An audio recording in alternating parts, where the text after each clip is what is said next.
السلام علیکم گائز، کیسے ہیں آپ؟ امید کرتی ہوں سب خیریت سے ہوں گے۔ آج جو واقعہ آپ کی سماعتوں کی نظر کر رہی ہوں وہ میرے ابو کے دوست کے ساتھ پیش آیا ہے، تو آئیے انہی کی زبانی سنتے ہیں۔ میرا نام حسن ہے، میری عمر اس وقت 65 سال ہے۔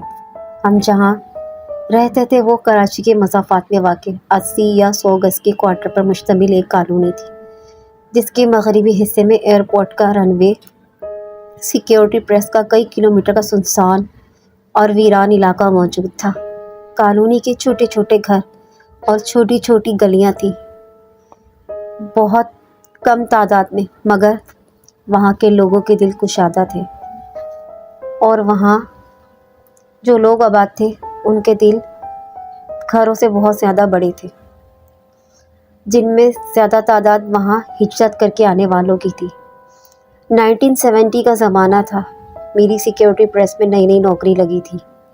میری چھٹی تقریباً 3 سے 4 بجے تک ہو جایا کرتی تھی اور میں پیدل ہی گھر آتا تھا۔ اسی ویران راستے سے اور کالونی کے درمیان ایک چھوٹا سا ریلوے اسٹیشن بھی تھا، جہاں سے لوکل ٹرین گزرا کرتی تھی، جس کے ذریعے لوگ شہر سے آیا اور جایا کرتے تھے۔ چونکہ آبادی بہت کم تھی اور راستہ بھی بہت ہی زیادہ ہرا بھرا تھا، پیڑ پودے بہت زیادہ اگائے تھے، اس لیے مجھے راستے کا نہ سنسان ہونے کا فرق پڑتا تھا اور نہ ہی اس کے طویل ہونے سے۔ میں تو بس اپنے آپ میں مگن، اپنی ہی دھن میں اپنی واک انجوائے کرتا ہوا سفر طے کرتا جاتا تھا اور گھر آ جاتا تھا۔ ایک روز میں جب دفتر سے نکلا تو مجھے تھوڑی دیر ہو گئی۔ اس ویران علاقے سے گزرتے ہوئے مجھے اچانک ایسا محسوس ہوا جیسے کسی نے مجھے سرگوشیانہ انداز میں پکارا ہو، حسن، حسن، حسن۔ میں نے چونک کر دیکھا، ادھر ادھر دیکھا، مگر وہاں دور دور تک کوئی نہ تھا۔ میں نے اسے اپنا وہم سمجھا اور سر جھٹک کر آگے بڑھ گیا، لیکن کچھ دور ہی چلا تھا کہ پھر وہی آواز آئی جس نے مجھے رکنے پر مجبور کر دیا، حسن، حسن۔ مگر ارد گرد تو کوئی نہ تھا، نہ کوئی وجود، انسانی وجود۔ اب میں تھوڑا محتاط انداز میں چلنے لگا، لیکن اس مرتبہ جو آواز آئی وہ عورت کی محسوس ہوئی۔ مجھے بڑے صاف انداز میں محسوس ہوا جیسے کوئی عورت مجھے پکار رہی ہے۔ مجھے بہت حیرت ہوئی کہ اس ویرانے میں کسی مرد کی موجودگی تو سمجھ میں آ سکتی ہے، مگر اس وقت کسی عورت کی موجودگی میری سمجھ سے باہر تھی۔ ویسے بھی عصر کا وقت ڈھل چکا تھا، مغرب قریب قریب تھی۔ میں نے اپنی رفتار تیز کر دی، تھوڑی دور ہی چلا ہوں گا کہ پھر آواز آئی، حسن، حسن، ایک دفعہ پیچھے تو دیکھو۔ وہی سرگوشیانہ انداز کے ساتھ مگر خطرناک سے کہکہوں کے ساتھ میری رگوں میں خوف سرایت کرنے لگا۔ آواز میرے بالکل نزدیک سے نزدیک تر ہوتی جا رہی تھی۔ پھر جو آواز آتی محسوس ہوئی وہ میری پشت پر سے آتی محسوس ہوئی۔ یکدم میرے رونگٹے کھڑے ہونے لگے اور میں لاشعوری طور پر قرآنی آیات کا ورد کرنا شروع ہو گیا۔ جو ہی میرے لبوں سے قرآنی ورد ادا ہوئے، مجھے ایک دل فریب سی نسوانی آواز سنائی دی۔ اس آواز میں اتنی کشش اور بے انتہا کشش تھی کہ وہ مجھے اپنی طرف کھینچ رہی تھی۔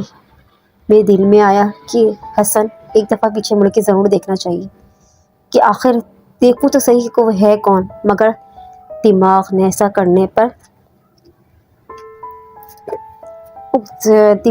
کرنے سے مجھے روک دیا اور کہا کہ نہیں، خطرہ ہے۔ ایک دم انسان کے دماغ میں الارمنگ سا جو سسٹم ہوتا ہے وہ الرٹ ہو جاتا ہے۔ میرے دماغ میں بھی وہی سسٹم الرٹ ہو گیا تھا اور میں نے اپنی رفتار مزید تیز کر دی، مگر ایسا محسوس ہونے لگا جیسے کوئی میرے بالکل ساتھ قدم سے قدم ملا کر پیچھے چل رہا ہے، جو یقیناً کوئی عورت ہی ہے، کیونکہ مجھے اس کی چوڑیوں کی اور پائل کی جھنکار مسلسل سنائی دے رہی تھی، اور یہ آوازیں اس قدر پرکشش تھیں کہ دل پلٹ پلٹ کر دیکھنے کو چاہ رہا تھا، مگر میں نے پلٹ کر نہ دیکھا اور تیز تیز چلتا رہا، آیات کا ورد کرتے کرتے۔ اس عورت کی پکار تو بند ہو گئی، مگر چھن چھن کی آواز، کسی کے پیچھا کرنے کا احساس بہت واضح تھا۔ بہرحال جب میں نے اسٹیشن کے قریب پہنچا تو مجھے ایک بزرگ نظر آ گئے جو شاید ہماری ہی کالونی کے تھے اور وہ شہر سے ابھی بھی لوٹے تھے۔ میں نے ان کو آواز دی اور اس کے بعد بس مجھے جیسے کچھ ہوش نہ رہا، اور جب مجھے ہوش آیا تو میں نے خود کو اپنے گھر کے بستر پر پایا۔ مجھے بہت تیز بخار چڑھ گیا تھا۔ وہ بزرگ ہی مجھے گھر لے کر آئے تھے۔ سب نے مجھ سے پوچھا کہ کیا ہوا، مگر میں نے والدہ کا جب پریشان چہرہ دیکھا تو میں بات گول کر گیا اور ادھر ادھر میں نے کہا کہ بس مجھے چکر آ گیا تھا، یا بس ویسے ہی میری طبیعت خراب ہو گئی تھی۔ بزرگ سمجھ گئے تھے کہ میں کچھ چھپا رہا ہوں۔ جب سب لوگ ادھر ادھر ہو گئے تو والدہ نے کہا مجھے لگ رہا ہے جیسے کچھ ہے یا تم مجھ سے کچھ چھپا رہے ہو۔ میں نے بولا نہیں امی، بس میں ٹھیک ہوں، آپ پریشان نہ ہو، طبیعت ٹھیک ہے، میں ٹھیک ہو جاؤں گا، آپ پریشان نہ ہو۔ جب سب گھر والے ادھر ادھر ہو گئے تو ان بزرگ نے مجھ سے پوچھا کہ کیا ماجرا ہے، تو میں نے انہیں پورا واقعہ من سنا دیا۔ تو انہوں نے مجھے کہا برخودار وہ بہت سنسان راستہ ہے اور بہت ویران جگہ ہے، اندھیرا ہونے سے پہلے اس جگہ سے نکل آیا کرو اور کوشش کرنا کبھی اکیلے نہ ہو۔ پھر انہوں نے ہی میری مشکل آسان کی اور بتایا کہ کالونی میں ایک اور لڑکا نوید ہے جو تمہارے ہی دفتر میں کام کرتا ہے، میں اس سے کہہ دیتا ہوں کہ تم اس کے ساتھ آیا جایا کرو۔ پھر وہ بزرگ چاچا اپنے گھر چلے گئے۔ صبح تک میں بخار میں تڑپ رہا تھا، دفتر بھی نہیں جا سکا تھا۔ امی نے مجھے ایک تعویذ پہنا دیا اور دم کیا ہوا پانی بھی پلایا جو وہ مسجد کے امام صاحب سے دم کروا کے لائی تھی، اور مجھے کچھ قرآنی آیتیں بھی یاد کروا دی تھی اور سختی سے تاکید کی کہ جب بھی کوئی مشکل ہو ان قرآنی آیات کا ورد فوراً جاری کروں، اپنے زبان سے فوراً پڑھنے لگ جاؤں۔ آخر ماں تھی، سمجھ گئی تھی کہ کچھ نہ کچھ اوپری اثرات کا یا ہوا کا گزر ہوا ہے یا کوئی اور مسئلہ ہے۔ ان کو اندازہ ہو گیا تھا، اگر کہ مسئلہ جسمانی نہیں بلکہ کوئی اور ہی معاملہ۔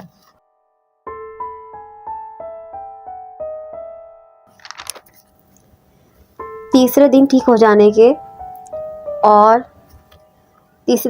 کے بعد میں اسی لڑکے نوید کے ساتھ اس کی دفتر میں کام کرتا تھا۔ میں اس کے ساتھ جانے لگا، اسی کی سائیکل پر۔ کافی دن گزر گئے اور بہت سکون سے گزرے، اور انہی دنوں میں وہ واقعات بھی میرے ذہن سے نکل چکے تھے جو میرے ساتھ گزرا تھا۔ وہ واقعہ میرے دماغ سے بالکل نکل چکا تھا، اور سردیوں کی آمد تھی۔ سردیوں کے دن شروع ہو چکے تھے کہ ایک دن میں اپنے کام میں مصروف تھا کہ نوید میرے پاس بہت پریشان حالت میں آیا، اور اس نے بتایا محلے سے کوئی اطلاع دینے آیا ہے کہ اس کے ابو کی طبیعت بہت خراب ہے اور انہیں کسی بڑے ہاسپٹل لے کے جانا پڑے گا شہر۔ تو اس نے کہا تم بھی چھٹی لے لو اور میرے ساتھ چلو۔ میں نے اپنے افسر سے بات کی مگر مجھے چھٹی نہ ملی۔ نوید تو چلا گیا اور مجھے اکیلے ہی گھر جانا پڑا، اور واپس جاتے جاتے مجھے کافی دیر ہو گئی تو مجھے اکیلے ہی جانا پڑا۔ اور نوید جا چکا تھا، اور میرے دل میں اور وہم و گمان میں بالکل بھی یہ بات نہ تھی کہ میرے ساتھ آج دوبارہ وہی خطرناک واقعہ پیش آئے گا۔ جب میں نکلا تو جاتے ہوئے مجھے اپنے سے کافی فاصلے پر جھاڑیوں میں کوئی سرخ سا رنگ دکھائی دیا۔ مجھے اچانک یاد آیا کہ نوید نے صبح لال رنگ کا سویٹر پہنا ہوا تھا۔ پھر مجھے خیال آیا کہ وہ تو مجھ سے کافی دیر پہلے نکل چکا تھا، شاید کوئی اور ہو۔ یہ دونوں خیالات دماغ میں ایک ساتھ ابھرے تھے۔ خیر، میں یہ باتیں جھٹک کر دوبارہ چلنے لگا، مگر تھوڑی ہی دور گیا ہی ہوں گا کہ مجھے نوید کی سائیکل کی گھنٹی کی آواز سنائی دی۔